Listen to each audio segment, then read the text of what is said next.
Army chief general Qamar Javed Bajwa कहते हैं, मुश्किल की इस घड़ी में सब्र और जुर्रत का मुजाहरा करना होगा। दुनिया की तरक्की याफ्ता अक़वाम को भी वबा से निपटने के लिए मुश्किलात दरपेश हैं। पाकिस्तानी हुकूमत अहम इमरजेंसी सप्लाईज को यकीनी बनाने के लिए कोशां है। आर्मी चीफ की हिदायत पर हिफाजी आलात समेत अहम इमरजेंसी सप्लाईज कोयटा भिजवा दी गयी।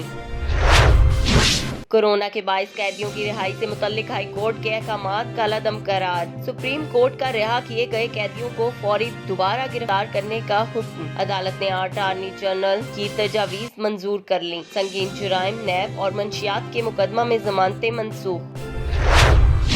सुप्रीम कोर्ट का हुकूमत को 1 माह में बॉर्डर्स पर करंटीना सेंटर्स बनाने और मुकम्मल फाल करने का हुक्म। करंटीना सेंटर्स में सहूलियात की मुकम्मल फराहमी यकीनी बनाने की हिदायत। कोयटा में डॉक्टर को हिफाजती किट्स भी फराहम करने का हुक्म।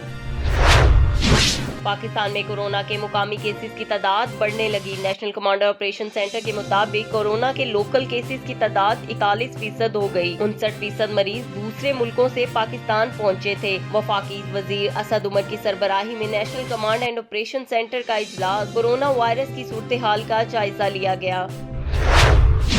वजीर आला सिंध मुराद अली शाह कहते हैं, आइसोलेशन सेंटर्स और ICU की तादाद बढ़ा रहे हैं। हमारे hero doctor Abdul Qadir corona के मरीजों का इलाज करते हुए जान की बाजी हार गए। डॉक्टर्स फ्रंट लाइन फाइटर्स हैं, इनको जरूरी लिबास देना हमारी जिम्मेदारी है। मकबूजा कश्मीर में कोरोना वायरस के बढ़ते केसेस। सेक्रेटरी जनरल अक़वाम मुत्तहिदा का कश्मीरी रहनुमाओं की रिहाई का मुतालबा। पाक अफगान सरहद तुरखम और चमन सरहद की जुज़वी बहाली का दूसरा रोज। रोजाना 1000 अफगान शहरियों को अफगानिस्तान जाने की इजाजत। बॉर्डर क्रॉसिंग के दौरान हिफाजती इक़दामात पर मुकम्मल अमल दरामद जारी। अफगान शहरियों को 9 अप्रैल तक वापस जाने की इजाजत दे दी गई।